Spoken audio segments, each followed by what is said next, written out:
ولقد يسرنا القرآن للذكر فهل من مدكر.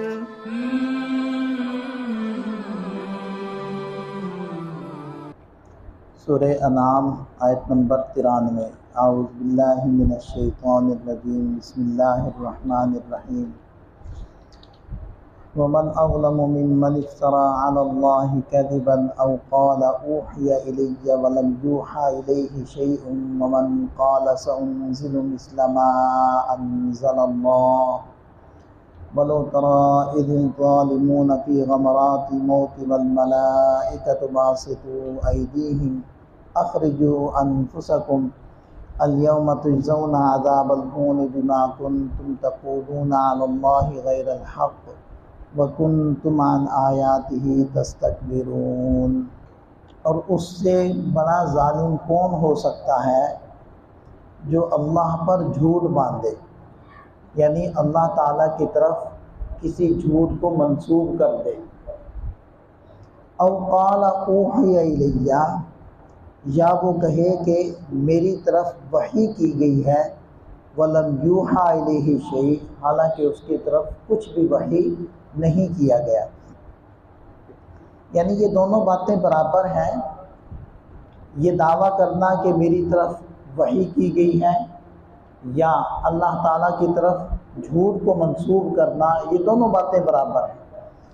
اصل میں سورہ انعام مکی صورت ہے اور اس میں مشرکین مکہ کو خطاب کیا جا رہا ہے، اور چونکہ وہ لوگ نبی پاک صلی اللہ علیہ وسلم کی بات پر یقین کرنے کے لیے تیار نہیں تھے تو ان کو جھنجھوڑا جا رہا ہے۔ حضور نبی کریم صلی اللہ علیہ وسلم کی 40 سالہ زندگی، بلکہ یہ جو سورہ انعام ہے یہ تو مکی جو دور تھا اس کی آخری زمانے کے اندر نازل ہو رہی ہے، تو گویا کہ 50 سال کے قریب کا عرصہ آپ علیہ السلام کو ان کے مابین گزر چکا تھا۔ تو قرآن جھنجھوڑ رہا ہے، ان مشرکین کو متوجہ کر رہا ہے کہ کیا کبھی تم نے نبی پاک صلی اللہ علیہ وسلم کو سنا کہ وہ کسی شخص پر جھوٹ بول رہے ہوں، کسی کی طرف جھوٹ منسوب کر رہے ہوں؟ جو ہستی کسی انسان کے اوپر جھوٹ بولنا گوارا نہیں کرتی، وہ ہستی اللہ تعالیٰ پر جھوٹ بولنا کیسے گوارا کرے گی؟ اور یہ کہنا کہ میری طرف وحی کی جا رہی ہے یا اللہ تعالیٰ پر جھوٹ بولنا، دونوں باتیں ایک طرح ہیں، اور یہ بہت بڑا ظالم ہی کر سکتا ہے، اور آپ صلی اللہ علیہ وسلم ہر طرح کے ظلم سے پاک ہیں۔ وَمَنْ قَالَ سَأُنزِلُ مِثْلَ مَا أَنزَلَ اللَّهُ، اور جو شخص کے یہ کہے کہ میں بھی ویسا ہی قرآن نازل کر سکتا ہوں جیسا اللہ نے نازل کیا، یہ بھی بہت بڑا ظلم ہے ایسا کہنا۔ تو ایسا کوئی بھی نہیں کہہ سکتا جو سمجھدار انسان ہے، ایک عام انسان بھی ایسی بات نہیں کر سکتا کہ جائے کہ اللہ کے نبی حضرت محمد مصطفیٰ صلی اللہ علیہ وسلم۔ آیت مبارکہ کے اگلے حصے میں ان ظالموں، ان مشرکین اور مخالفین معاندین کو ڈرایا جا رہا ہے کہ اس وقت کو یاد کرو کہ جب تمہاری نزع کی حالت ہوگی اور فرشتوں نے تمہیں گھیرا ہوا ہوگا، پکڑا ہوا ہوگا، اس وقت تمہاری کیا کیفیت ہوگی۔ ابھی تو تم بڑے اتراتے پھر رہے ہو۔ وَلَوْ تَرَىٰ إِذِ الظَّالِمُونَ، اے مخاطب کاش تو دیکھے اس وقت کو، وہ کیسا عجیب وقت ہوگا۔ إِذِ الظَّالِمُونَ، جب ظالم فی غمرات الموت، موت کی سختیوں میں ہوں گے۔ وَالْمَلَائِكَةُ بَاسِطُو أَيْدِيهِمْ، اور فرشتوں نے اپنا ہاتھ پھیلایا ہوا ہوگا اور کہہ رہے ہوں گے اخرجوا انفسکم، اپنی روح نکالو، اپنی جان نکالو، ہمارے حوالے کرو، اور ان کی روح ڈر رہی ہوگی، خوف زدہ ہوگی۔ الیوم تجزون عذاب الہون، آج تمہیں ذلت کے عذاب کا بدلہ دیا جائے گا۔ ہون، ذلیل اور رسوا کرنے والا عذاب۔ بما کنتم تقولون علی اللہ غیر الحق، اس لیے کہ تم اللہ پر ناحق باتیں کہا کرتے تھے، اللہ تعالیٰ کی طرف ناحق باتیں منسوب کرتے تھے۔ اب یہ ناحق بات ہی ہے نا کہ کسی کو اللہ کا شریک ٹھہرانا، کسی کے سامنے سجدہ کرنا، کسی سے منتیں ماننا، کسی سے اللہ کے علاوہ مدد مانگنا اور اس کو غیب کا علم کا دعویٰ کرنا اس کے بارے میں وغیرہ وغیرہ، یعنی خدائی اختیارات مخلوق میں بانٹ دینا۔ تو گویا کہ وہ یہ دعویٰ کر رہے ہیں کہ اللہ تعالیٰ نے ان مخلوقات کو اپنی خدائی میں شریک بنایا ہوا ہے، تبھی تو اس کی عبادت کی جا رہی ہے، ورنہ عبادت تو اللہ کی ہے۔ کیوں بتوں کو سجدہ کیا جا رہا ہے، کیوں اور دیگر چیزوں کو سجدہ کیا جا رہا ہے؟ گویا کہ وہ اپنے عمل سے یہ کہہ رہا ہے کہ اللہ تعالیٰ نے اس کو بھی اپنے خدائی کے اندر شریک بنایا ہوا، میں تو اس لیے سجدہ کر رہا ہوں۔ تو یہ ہے اللہ پر جھوٹ بولنا۔ وَكُنْتُمْ عَنْ آیَاتِهِ تَسْتَكْبِرُونَ، اور تم اللہ کی آیات سے تکبر کرتے تھے۔ اللہ کی آیات نازل ہو رہی تھی تو ان پر ایمان لانا ان کا حق تھا، تو تکبر کی وجہ سے تم لوگوں نے ان سے انکار کیا اور ان پر ایمان لانے سے پیچھے ہٹ گئے۔ تو یہ دو تمہارے بڑے گناہ ہیں، ایک اللہ پر جھوٹ بولا ہے تم لوگوں نے شرک کر کے، دوسرا اللہ کی آیات کو ماننے سے انکار کیا ہے۔ تکبر کی وجہ سے ہماری سرداری جائے گی، ہماری چتراہٹ جائے گی، تو ان باتوں کی وجہ سے آج تمہیں ذلت کا عذاب دیا جائے گا۔ جس ناک کو بچا رہے تھے وہی ناک آج سب سے پہلے خاک کے اندر ملا دی جائے گی، اور قیامت کے دن اللہ تعالیٰ سارے انسانوں سے فرمائیں گے وَلَقَدْ جِئْتُمُونَا فُرَادًا، تم اسی طرح اکیلے اکیلے میرے پاس آ گئے ہو، كَمَا خَلَقْنَاكُمْ أَوَّلَ مَرَّةٍ، جیسے کہ پہلی مرتبہ ہم نے تمہیں پیدا کیا تھا اکیلے اکیلے۔ ساری اول مرہ پیدا کرنے کا مطلب ہے جب اللہ تعالیٰ نے ساری روحوں کو پیدا کیا تھا، ساری روحوں، ہر روح کو الگ الگ پیدا کیا تھا، اور وہ پیدائش اول تھی، اور اس وقت تو کوئی رشتہ داری بھی آپس میں نہیں تھی۔ اللہ نے براہ راست ان روحوں کو اپنی قدرت سے پیدا کیا۔ ہاں، رشتہ داری تب پیدا ہوئی جب اللہ تعالیٰ نے ان روحوں کو دنیا کے اندر بھیجا، اب رشتہ داریاں قائم ہو گئی، کوئی باپ بن گیا، کوئی بیٹا بن گیا، کوئی پوتا بن گیا، کوئی نواسہ بن گیا، روحوں میں تو کوئی رشتہ داری نہیں۔ تو یہ دوسری پیدائش ہو گئی انسان کی کہ جب اس کی روح کا تعلق اس کے جسم سے ہو گیا، اور جسم کے اندر وہ روح اتر گئی، حلول کر گئی، سرایت کر گئی، یہ دوسری پیدائش ہے۔ تو اللہ تعالیٰ فرما رہے ہیں کہ جیسے ہم نے تمہیں پہلی مرتبہ اکیلا اکیلا پیدا کیا تھا، اسی طرح پھر تمہیں دوبارہ اکیلا اکیلا ہی دنیا کے اندر بھیجا تھا، اسی طرح تم مر مر کر اکیلے اکیلے میرے سامنے آ گئے ہو۔ اب کوئی لاؤ لشکر نہیں، کوئی حشم و ختم نہیں، کوئی ہٹو بچوں کی آوازیں نہیں، اکیلے اکیلے کھڑے ہیں، ہر ایک نے اپنے اپنے کیے کا عذاب بھگتنا ہے، یا اپنے اپنے کیے کا حساب کتاب لینا اور دینا ہے۔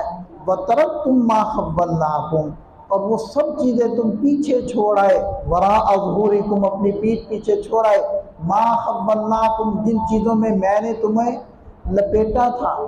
اب انسان لپٹا ہوا ہے، انسان لپٹا ہوا ہے اپنی انا کے اندر، انسان لپٹا ہوا ہے اپنے مال و اسباب کے اندر، انسان لپٹا ہوا ہے اپنی جائیداد مکان کے اندر، دنیاوی چیزوں کے اندر لپٹا ہوا ہے، ان کے اندر ان کے ساتھ منسلک ہے، سب کچھ چھڑا لیا جاتا ہے۔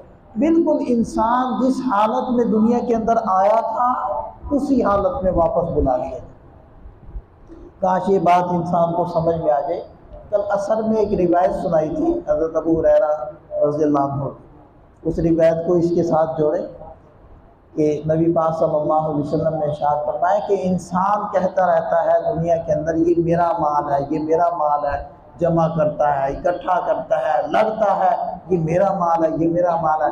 آپ علیہ السلام نے فرمایا اس کا مال وہ ہے جو کھا لیا ختم کر دیا، جو پہن لیا بوسیدہ کر دیا، یا جو اللہ کے لیے خرچ کر دیا، آخرت کے لیے ذخیرہ بنا لیا۔ بس یہ تین قسم کا مال اس کا ہے، جو چھوڑ دیا وہ دوسروں کے لیے چھوڑ دیا، وہ اس کا نہیں ہے۔ تو ہم عام طور پر جو لڑ رہے ہوتے ہیں وہ زائد کے لیے لڑ رہے ہوتے ہیں، جائیدادوں کے لیے لڑ رہے ہوتے ہیں۔ ضرورت کا تو ہر ایک کو ملا ہے، ہر ایک کو ضرورت کا ملا ہوتا ہے، اور پریشان بھی ہم اس زائد کے لیے ہوتے ہیں۔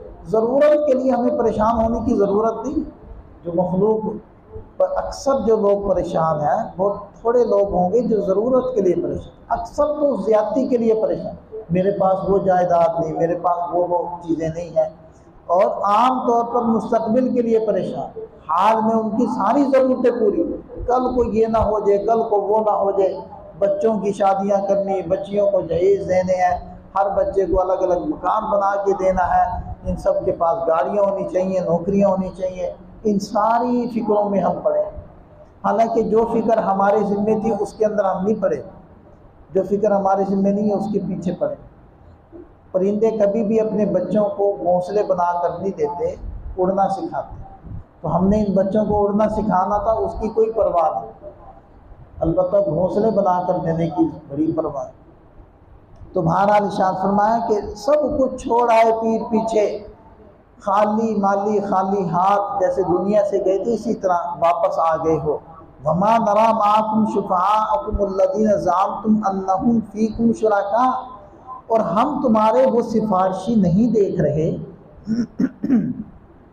الذین زعمتم، جن کے بارے میں تمہارا زعم، تمہارا گمان یہ تھا کہ انہم فیکم شرکاء، کہ وہ تمہارے سفارشی ہیں، وہ تمہارے حمایتی ہیں، وہ تمہیں بچا لیں گے۔ آج ہمیں تو وہ کہیں نظر نہیں آ رہے، نہ تمہارے وہ بت نظر آ رہے ہیں اور نہ تمہارے وہ انسان نظر آ رہے ہیں جو تمہارے سردار تھے، جن کے پیچھے لگ کر تم نے اپنے رب کو ناراض کیا تھا، وہ کہاں گئے؟ لَقَدْ تَقَطَّعَ بَيْنَكُمْ، تمہارے درمیان مکمل جدائی ہو چکی ہے، سارے رشتے ٹوٹ گئے، سارے ناطے ختم ہو گئے۔ اب دیکھیں نا، جو حقیقی رشتے ہوں گے ان کے بارے میں قرآن کیا کہتا ہے؟ یوم یفر المرء من اخیہ وامہ وابیہ وصاحبتہ وبنیہ، حقیقی جو رشتے ہوں گے وہ ایک دوسرے سے بھاگ رہے ہوں گے اور کوئی کسی کے کام نہیں آ رہا ہوگا۔ تو یہ جو دوسرے رشتے ہم لوگوں نے قائم کیے ہوتے ہیں، سفارشی اپنے بنائے ہوتے ہیں، ایک دوسرے کے حمایتی بنے ہوتے ہیں، یہ کہاں کام آنے ہیں، یہ کہاں باتیں رہیں؟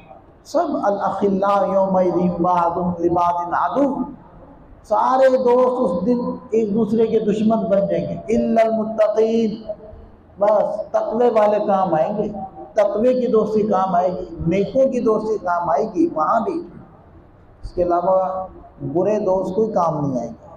وَضَلَّ عَنْكُمْ مَا كُنْتُمْ تَزْعُمُونَ، جو تم دعوے کرتے تھے سب تم سے غائب ہو گئے، سب گم ہو گئے، سب ختم۔ اب ہاتھ جھاڑ کر اللہ کے سامنے کھڑے ہو، ہر ایک نے اپنے اپنے کیے کا حساب دینا ہے، کوئی کسی کے کام نہیں آئے گا، ہر ایک نے خود اپنے آپ کو نمٹنا ہے، خود اپنے اعمال سے نمٹنا ہے۔ اور یہ لمحہ فکریہ ہیں ان لوگوں کے لیے بھی جو اپنی اولاد کے لیے یا دیگر پیچھے رہ جانے والوں کے لیے مال اکٹھا کرنے کے لیے اپنے رب کو ناراض کر رہے ہوتے ہیں، حرام حلال کی پرواہ کیے بغیر وہ مال اکٹھا کر رہے ہوتے ہیں کہ تاکہ ہمارے پچھلوں کے کام آئے۔ تو یاد رکھیں، کوئی قیامت یا کسی کے کام نہیں آئے گا، دنیا کی عیاشی یہ کر لیں گے اور پکڑے ہم جائیں گے۔ اللہ تعالی ہمیں سمجھ عطا فرمائے، عمل کی توفیق۔